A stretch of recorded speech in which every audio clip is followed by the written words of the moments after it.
Imagine, t'es là, samedi soir, t'es avec tes potes, la musique est forte, tout le monde rigole. Tu lances une vanne. C'est que t'as préparé dans ta tête. Et là, personne ne rit. 2 secondes de silence, juste 2 secondes. Mais dans ta tête, c'est une éternité. Tu sens le rouge te monter aux joues, tu sors ton téléphone direct, tu scrolles dans le vide, juste pour avoir une contenance. Je connais cette sensation. Je l'ai vécue des centaines de fois. J'ai passé des années à être cette fille qui s'excusait d'exister, qui vérifiait 15 fois ses messages avant d'envoyer de peur d'être trop ou pas assez. J'ai laissé des opportunités de dingue passer parce que j'avais peur qu'on se moque de moi dans mon dos. Tout ce qu'on nous a appris sur la confiance en soi, c'est souvent incomplet. On veut dire de nous aimer, mais comment tu fais quand ton cerveau te hurle que t'es ridicule? La vérité, c'est que la peur du jugement, c'est un mécanisme de survie. Mais aujourd'hui, ce mécanisme est en train de devenir ta présent.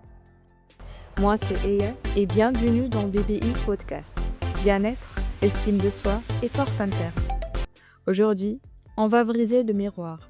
On va voir comment j'ai arrêté de vivre pour leurs yeux et comment tu vas faire pareil. Et reste bien avec moi jusqu'au bout parce que je vais te partager un exercice tellement bizarre que 90% des gens n'osent même pas y penser. Mais c'est l'exercice qui a littéralement tué ma peur du regard des autres en une seule semaine. Si tu le fais, t'es plus la même personne. Tu sais ce qui est le plus triste dans cette histoire? C'est qu'on finit par devenir notre propre gardien de prison. Imagine, t'es là, tu vois une story d'une meuf que tu connais à peine. Elle est en train de faire un truc un peu décalé. Ton premier réflexe, c'est de te dire « Mais pour qui elle se prend ?» Et là, boum, c'est le piège. Parce que la seconde d'après, ton cerveau te murmure « Ne fais jamais ça, sinon les gens penseront la même chose de toi. » On passe notre temps à s'auto-censurer parce qu'on se projette notre propre méchanceté sur les autres. On a peur d'être jugé parce qu'on juge. On a peur du regard des autres parce qu'on passe notre temps à scanner celui des autres. Tout ce qu'on t'a dit sur le fait que les gens sont méchants, c'est en fait faux. La vérité est bien pire. Les gens s'en foutent. Imagine, t'es à la fac, tu marches dans le couloir, tu stresses parce que t'as une tache sur ton pull ou parce que tu trouves que tes cheveux sont bizarres. Tu penses que tout le monde fixe cette tache, mais regarde-les. Ils sont tous le nez sur leur téléphone, en train de vérifier leurs propres notifications, en train de stresser pour leur propre vie. On est tous les héros de notre propre film.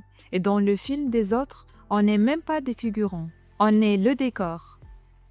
C'est paradoxal, non? Pourquoi vouloir plaire à des gens qui ne te voient même pas? En essayant de paraître parfait, pour eux, tu finis par être transparent et c'est là que tu deviens remplaçable. Alors, comment on switch? Comment on passe de la fille qui bégaye en famille à celle qui assume ses projets? La première étape, c'est de comprendre que la validation est une drogue dure. Plus tu en demandes, plus tu en as besoin. Si tu attends que ton père te dise « c'est bien mon fils ou bien ma fille », ou que tes potes valident ton idée du business pour commencer, tu vas mourir avec tes rêves dans ton sac à dos. Moi, j'ai attendu longtemps. J'ai attendu le feu vert invisible. Et puis un jour, j'ai compris. Personne ne viendra te le donner. Le respect, ça ne se demande pas. Ça s'impose par la constance. Imagine, demain, tu décides de poster cette vidéo ou de t'inscrire à ce cours de danse ou de lancer ce projet. Les gens vont parler. Pendant 24 heures, tu vas être le sujet du groupe WhatsApp. Ils vont rire, ils vont juger. Et après, mercredi arrivera, une autre drama surgira. Quelqu'un d'autre fera une gaffe. Et on t'oubliera. Toi, il te reste quoi? Il te restera ton projet entamé. Il te restera ton courage. Eux, il ne leur restera que leur venin et leur stagnation. Je veux que tu arrêtes 2 secondes. Pose ton téléphone. On continue de marcher, mais écoute bien. Si tu avais la certitude absolue que personne, jamais, ne te jugeait, qu'est-ce que tu feras différemment demain matin? Réfléchis bien. C'est cette personne-là que tu es censé être. Tout le reste, c'est juste du bruit. C'est ça le vrai paradoxe. Pourquoi être trop gentil ou discret te rend détestable? Parce que ça montre que tu n'as pas de colonne vertébrale. Les gens sentent quand tu n'es pas authentique, quand tu essaies trop de plaire. Et ça crée une méfiance instinctive. On préfère quelqu'un de bizarre, mais de vrai, plutôt que quelqu'un de parfait, mais de fou. Pour muscler ta force interne, je te donne un exercice commando, l'imperfection volontaire. Demain, sors avec un truc qui n'est pas parfait, ne te maquille pas comme d'habitude, ou porte ce vieux pull que tu adores, mais qui n'est pas tendance. Va faire tes courses, regarde les gens. Tu vas réaliser que le ciel ne te tombe pas sur ta tête. C'est en t'exposant à des microdoses de jugement que tu deviens immunisé. Tu vas réaliser que l'opinion d'un inconnu n'a aucun pouvoir physique sur toi. Ça ne peut pas te toucher, sauf tu ouvres la porte.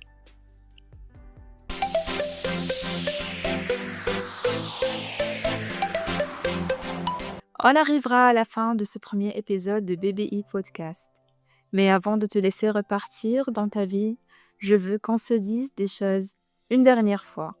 Imagine, on est dans 2 ans, t'es exactement au même endroit qu'aujourd'hui, t'as toujours peur de poster, t'as toujours peur de dire ce que tu penses, t'as toujours peur que cette personne au lycée ou à la fac te trouve cringe, tu scrolles ton feed ou tu vois quelqu'un d'autre.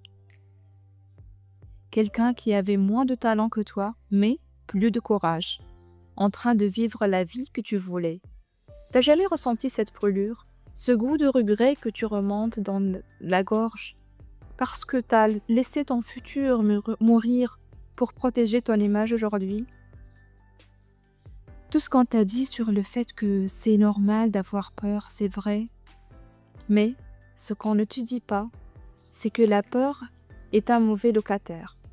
Si tu le laisses s'installer, elle finit par posséder les murs de ta maison. Le paradoxe final, il est là. Pourquoi être sage et discret te rend détestable à tes propres yeux? Parce que chaque fois que tu t'es, pour ne pas déranger X ou Y, tu trahis la seule personne qui compte vraiment, toi-même. Et cette trahison, elle laisse une cicatrice sur ton estime de soi, qu'aucun like ou complément ne pourra jamais soigner.